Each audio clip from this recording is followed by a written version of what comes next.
লক্ষ কোটি মানুষ 5ই আগস্টের এই ছাত্র জনতার বৈষম্য বিরোধী আন্দোলনের অকুণ্ঠ সমর্থন দিয়েছে। এর অর্থ এই নয় যে তারা যা ইচ্ছা তা করবে।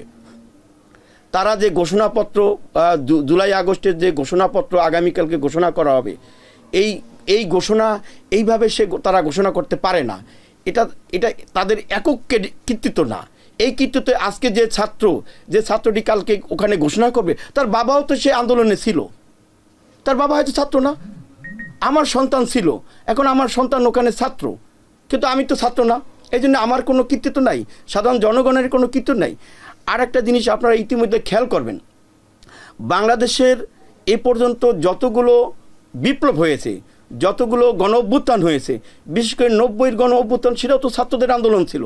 কিন্তু 90-এর গণ অভ্যুত্থানে আপনারা কি দেখেছেন যে ছাত্ররা কৃতিত্ব নিয়েছে, ছাত্ররাই দেশ শাসন করেছে, বা ছাত্ররাই উপদেষ্টা হয়েছে, ছাত্ররাই মন্ত্রী হয়েছে?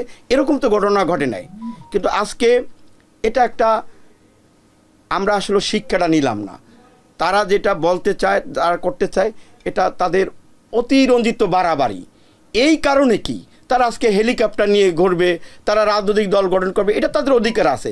কিন্তু এখন ঘোষণা করে তারা যে একটা ঘোষণাপত্র দাখিল করলো, এতদিন তারা সংবিধান কিছু মানলেন না। হ্যাঁ, যেমন এই যে সেদিন যে নির্বাচন কমিশন গঠিত হইল, সেটাও তো আগের সংবিধানের ধারাবাহিকতা, ওই নিয়ম অনুযায়ী ওই সাংবিধানিক সার্চ কমিটির মাধ্যমেই তারা নির্বাচন কমিশন গঠিত হইল। ইভেন যে আজকে আমাদের যে প্রধান উপদেষ্টা ডক্টর মোহাম্মদ ইউনূস, তিনি শপথ নিলেন রাষ্ট্রপতির কাছে, সংবিধান মেনেই শপথ নিলেন। তখন তো তিনি বিপ্লবী সরকারি কথা বলেন নাই, কিন্তু 5ই আগস্টের পরে বিপ্লবী সরকার গঠন করা যেত। অল ক্রেডিট তাদেরই, এটা ভাবার কোনো কারণ নাই। কারণ ইতিমধ্যে আমরা বিভিন্ন সময় বাংলাদেশ জাতীয়তাবাদী দল থেকে তালিকা চেয়েছে, সে তালিকায় এ পর্যন্ত তালিকায় বাংলাদেশ জাতীয়তাবাদী দলের এই ছাত্র আন্দোলনের 468 জন মৃত্যু লোকের তালিকা এবং অসংখ্য হাজার হাজার লোকের আহত হওয়ার লিস্ট আমরা দিয়েছি। এখানে যে বাংলাদেশ জাতীয়তাবাদী দল বা 20 দলীয় জোটের বা জামাত ইসলামের যে ভূমিকা নাই, এটা অস্বীকার করার কোনো উপায় নাই। এই আজকে সকলে মিলেই, এই রাজনীতিবিদ, আমরাও বাংলাদেশের নাগরিক, আমরা যেমন আইন পেশে আছি, আমরাও বাংলাদেশের নাগরিক, এবং আজকে যে এই তরুণ ছাত্র সমাজ, তারা আমাদের সন্তান তুল্য। তারা যে আন্দোলন করছে, তারা আমার সন্তান যখন মাঠে ছিল, আমরা বাধ্য হয়ে তাদের পাশে দাঁড়াইতে হয়েছে। সব কিছু মিলে বাংলাদেশে একটা গণবিপ্লব হয়েছে, যা পৃথিবীর ইতিহাসে একটি বিরল ঘটনা। 5 মাস পরে এসে তারা কালকে জুলাই আগস্টের ঘোষণাপত্র করে। এটা একটা যে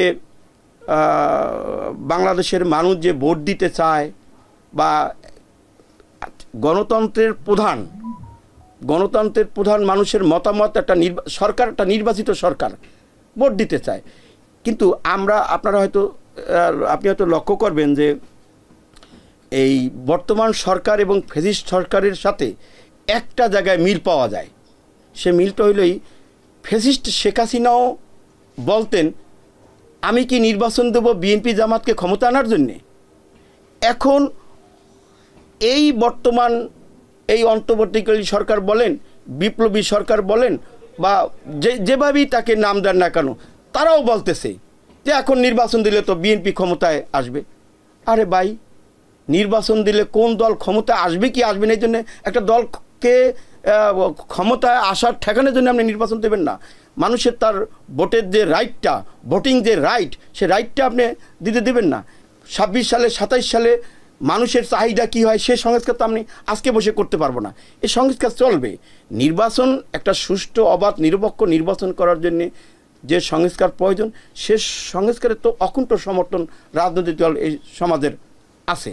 72-এর সংবিধানকে কবে রচনা করব, এটা একটা অদূত্যপূর্ণ আচরণ, এটা একটা অদূত্যপূর্ণ কথাবার্তি। এই অদূত্যপূর্ণ এই স্বৈরাচারী মনোভাবের কারণেই 5ই আগস্ট বাংলাদেশের সকল মানুষ ঘর থেকে বের হয়ে এই সরকারকে বিদায় করছে। এখনও যদি আমরা ওই ধরনের ফ্যাসিজম কথাবার্তি, ফ্যাসিস্ট শেখ হাসিনার মতো দানবীয় কথাবার্তি আমরা শুনি, এটা অত্যন্ত দুঃখজনক। এটা আমরা আশা করি নাই, এই জন্যে কিন্তু বিপ্লব হয় নাই। 72-এর সংবিধানে অনেক ত্রুটি বিচ্যুতি থাকতে পারে, কিন্তু মূল কাঠামোটাকে তো আপনি ধ্বংস করতে পারেন না। ওখানে যদি কোনো জিনিস যদি বর্তমান প্রেক্ষাপটে মানুষের সময়ের প্রয়োজনে, জনগণের চাহিদার প্রয়োজনে যদি সাংঘর্ষিক মনে হয়, সেই জায়গাগুলোকে আপনি বাদ দিতে পারেন। কিন্তু একটা সংবিধানকে কবর রচনা দেওয়া মানে আমাদের একত্রকে অস্বীকার করা, একত্রকে অস্বীকার বা ওই সংবিধানকে অস্বীকার করা যাবে না। সংবিধান তো আর পুনর্লিখনের